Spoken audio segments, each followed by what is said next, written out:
All right, guys, we've got our NFL preview here for the 2024 Detroit Lions. Over under 10.5 is their season win total. Looking forward to this one, so let's jump into it. Coaching staff looks good. Dan Campbell stays. Obviously, been an excellent coach. Really gets them up every single game, it feels like. Ben Johnson, the offensive coordinator, did incredibly well to keep him around. Everyone seemed pretty sure that he would be the first guy off the market going into the coaching cycle, but here he is. He stays. That's a huge stay. And Aaron Glenn at defensive coordinator. So let's jump into the roster. Jared Goff, the quarterback, of course. The discourse around Jared Goff is funny, will always be funny, but he's excellent for this system.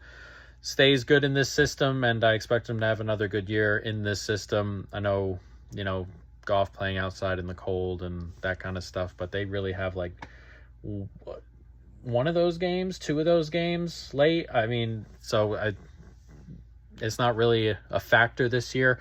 Nate Sudfeld, the quarterback behind him, so it'll be a problem if Goff goes down, but Goff, excellent in this system, continues to play well, and even the weather won't get at him this year. So very good for the Lions at quarterback. Running back, excellent duo here, David Montgomery and Jahmyr Gibbs. They took him high last year in the draft, Jahmyr Gibbs, but he's electric, quick, and a really good 1-2 with David Montgomery, who still has it in his legs there. So got to power it back, quote unquote, and then Jahmyr Gibbs can do a variety of different things. He's lined up a lot in preseason outside, at wide receiver in the slot as well. So interesting to see what Gibbs does this year, maybe getting them both on the field at the same time, but both are very, very good. Craig Reynolds behind them, but I'm not sure he sees a ton of the field when both are healthy. Wide receiver room, interesting here. Amon-Ra St. Brown is an elite guy from the slot. Excellent wide receiver. Jameson Williams was really coming along the end of last year. He had a weird first year there with missing some games and stuff like that, but really came along at the end of last year and will be the 2 here. And he's got plenty of electric traits about him as well. Khalif Raymond has been announced the 3 in the slot there, or well, not in the slot, just the 3. They kind of switch around those 3. You can probably put them anywhere you like. But an interesting one. Donovan Peoples-Jones is not too bad either. So the problem being with this wide receiver group is that it's really thin behind that. After Peoples-Jones, there's really not much here. So, an injury to Amon-Ra or something like that, it starts to get really, really thin. But a good group on the surface and a good top end. Tight end, Sam Laporta, another excellent guy, came right into the league, tore it up his first year. Expect him to continue to do the same. Brock Wright, good blocking tight end, decent player behind him. So the top end weapons here in Detroit are really good, like Goff, Jahmyr Gibbs, David Montgomery, Amon-Ra, Jameson Williams, Sam Laporta. I mean, that is a dangerous group when all are healthy and fit and firing. A lot to cover if you are a defensive coordinator lining on the other side of this Lions offense. And then with the best unit on the team, theoretically here, offensive line, could be the best in the NFL. Penei Sewell was the best rated lineman by PFF last year. Ragnow, the best rated center. So you get 2 of the best rated players in the NFL on the offensive line. Zeitler comes in for Jonah Jackson, but Zeitler was also a top 15 guy, so there's no real change here. Glasnow and Decker are really good on the left also. So this is, as I said, probably the best line in the NFL, best offensive line in the NFL, or thereabouts, at least top 3, but a really, really good group and gives Goff plenty of time for these electric weapons to get open pretty much every play. So a very difficult team to go against if you are a defensive coordinator, as we were talking about. As for the defense, interesting group. Defensive line is probably the best line in a few years.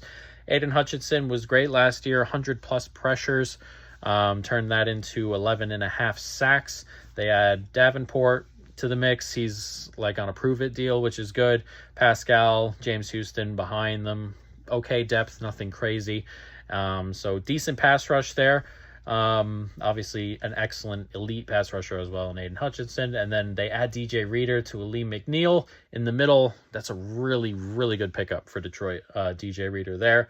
Ruzarike, Pecco, decent depth as well. So the front 4 are good. Depth is okay, nothing great, but you don't want to lose Hutchinson. You don't want to lose Reeder as the season goes on. Those are very, very good pieces. And the defensive line that, if the secondary gels, could probably really get after the quarterback.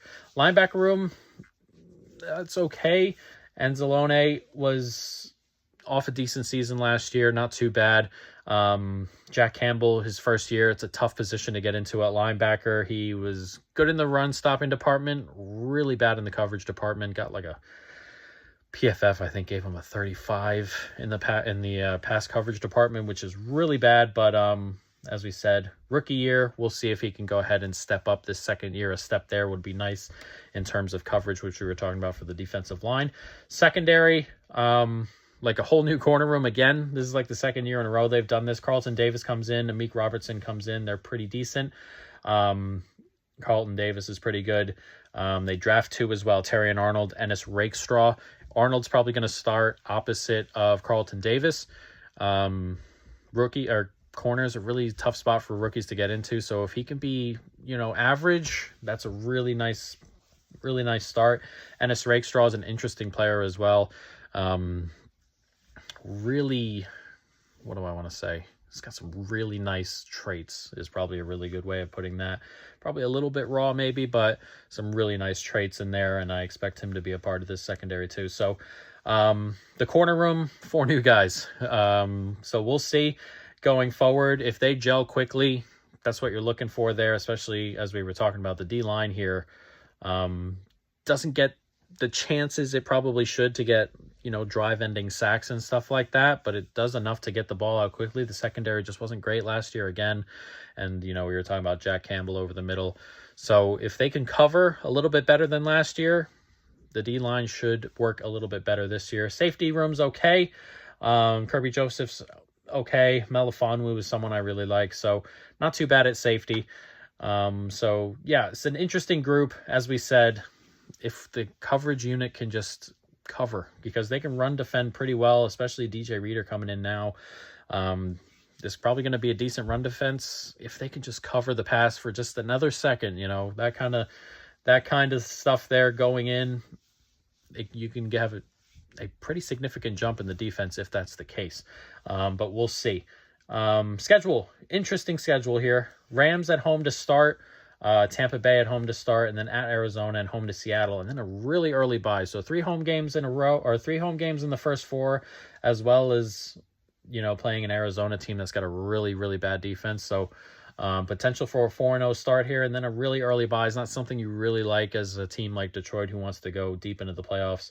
And then you come out of the bye and play 4 road games in 5 at Dallas, at Minnesota, home to Tennessee, at Green Bay, at Houston. There are 3 tough games on the road there, at Dallas, at Green Bay, at Houston. Then you're on the road at a division opponent there in Minnesota, who knows you pretty well, and then Tennessee smack dab in the middle. So a tougher stretch after the bye.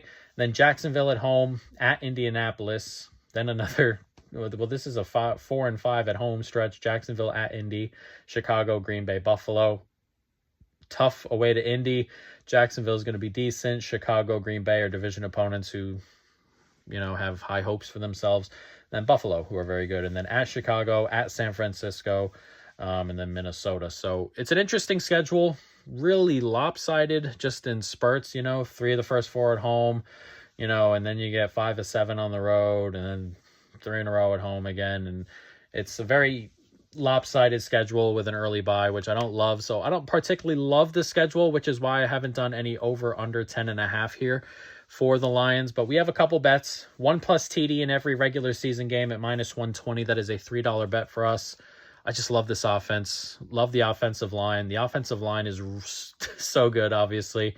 And the benefit of having a really good offensive line like that is that even if somebody gets hurt, when the other 4 are so good, one steps in, it's not a huge change. We love the skill position groups on the top end. A little bit thin, but we love it on the top end with Goff, Gibbs, Montgomery, Amon-Ra, Jameson, Sam Laporta. This is a really good set of skill position players with a good quarterback and a great offensive coordinator in Ben Johnson, who's excellent. So, love the offense, and we need a TD every game. And there aren't too many spots here I don't think they can just score a touchdown, you know? Obviously, they're, you know, you get to the end of the year and it's tight.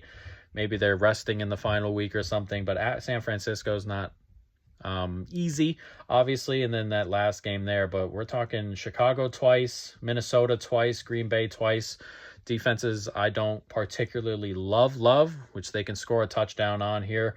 At Houston will be difficult. At Dallas, then you get, you know, the first three here, first four, I expect them to score a lot of points in the first four here. Rams, Tampa Bay, Arizona. We'll see with Seattle with Mike McDonald coming in, but the first three, they're going to score. So I like them to score points. And then 4 wins after 5 games at plus 300. That is a 38-cent bet. Love the first 4. As I said, I think they can win these first 4. Rams, Tampa Bay, Arizona, Seattle, and then they come out of their bye for the 5th one. So I think they can win 4 of these first 5. Winning 5 out of these first 5 wouldn't surprise me. You know, you get a little bit of leeway with the Rams, Seattle, Dallas. You got to win 2 of those, and I think they can. And even if they win the first 4, you got a nice hedging opportunity on the 5th one. But those are our bets. Those are our thoughts, and that is our preview for the 2024 Lions.